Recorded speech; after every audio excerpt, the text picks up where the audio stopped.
السلام عليكم. بعض الشباب في الأيام دي، وأنا واحد منهم، يعني عادي مش مشكلة، كلنا بنوقع في الخطأ.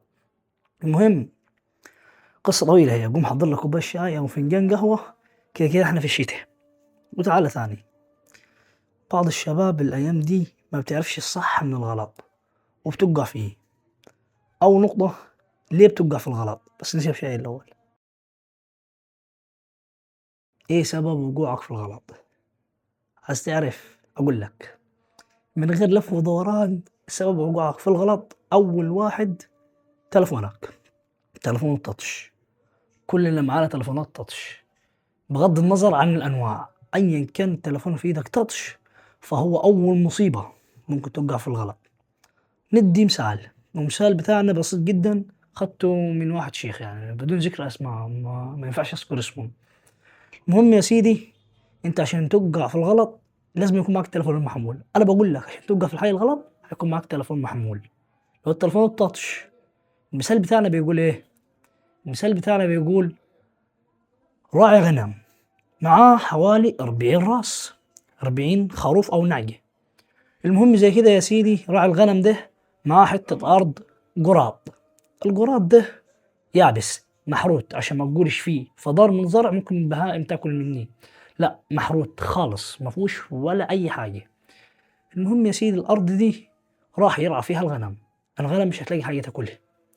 جاره معاه 5 قراريط محاوطة القراط الواحد ده، 5 قراريط، والخمس قراريط دول مليانه خضره.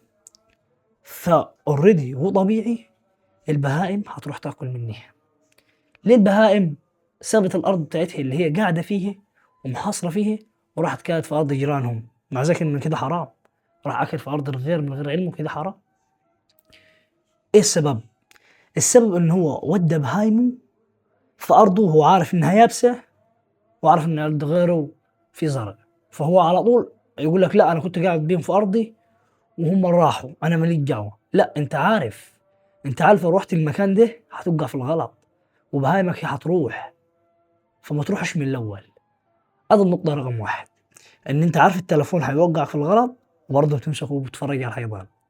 ما ينفعش تكون عارف الحاجه دي هتوقع في الغلط وتروح تقول انا همسكها، وتيجي تندم تقول انا ليه اما بتوب برجع تاني للذنب. ناس كتير بتعمل كده يعني، يقول لك انا هندم على الذنب اللي انا عملته، يندم ويروح يرجع تاني. ليه بيندم ويرجع ثاني؟ بسبب المشكلة دي، انه عارف ان الوقوع في الخطأ مكانه فين وبيروح له بنفسه وبرجليه. يمسك التلفون يخش على تيك توك، يلاقي فيديوهات اغاني موسيقى ورقص والكلام ده، يقعد يسمع. الحاجات دي بتشدك واحدة واحدة، هي اللي بتشدك. الذنب ما بيجيش مرة واحدة، بيجي بالتدريج زي السلالم، بتطلعها سلمة سلمة لحد ما توصل للقمة أو الدور اللي أنت عايزه. وهكذا الذنب. فمفيش فرق بينك وبين اللي بيطلع سلالم او بيطلع القمه للنجاح وانت بتطلع للذنب. انتوا التنين بتركبوا سلالم، واحد بيصعد سلم وواحد بيصعد سلم. الفرق بينك وبينه الشرف والندم. بيصعد لقمه ناميه وقمه عاليه جدا، وانت بتصعد لقمه هلاك. ده بنفسك انت اللي بتروح له.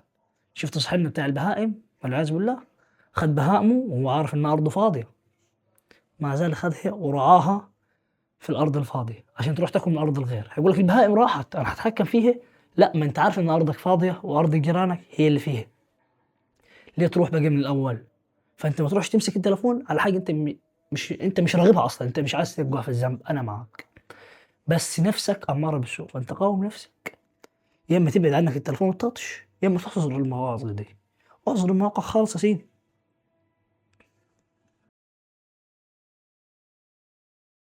بس يا سيدي، بعد كوبايه الشاي دي رقم 20، احب اقول لك دي كوبايه الشاي خلصت يا راي وانا لسه ما خلصت الكلام يا راي. أحب أقول لك السبب الثاني ومن أهم الأسباب، إنك تقاوم نفسك. من باب قوله تعالى إن النفس لأمارة بالسوء. نفسك هتؤمرك بالسوء، أيوه هتؤمرك بالسوء نفسك. ما تستغربش، نفسك كده كده هتؤمرك بالسوء. فأنت حاول تقاومها، إنك تبعد عن الشهوات اللي بتؤمرك بها نفسك نهائي.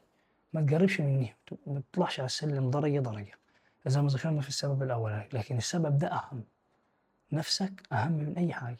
قاوم نفسك حتقاوم أي حاجة. وخير خطائين التوابون. توب يا اسطى. أنت بتغلط وبترجع، ده حاجة كويسة خالص.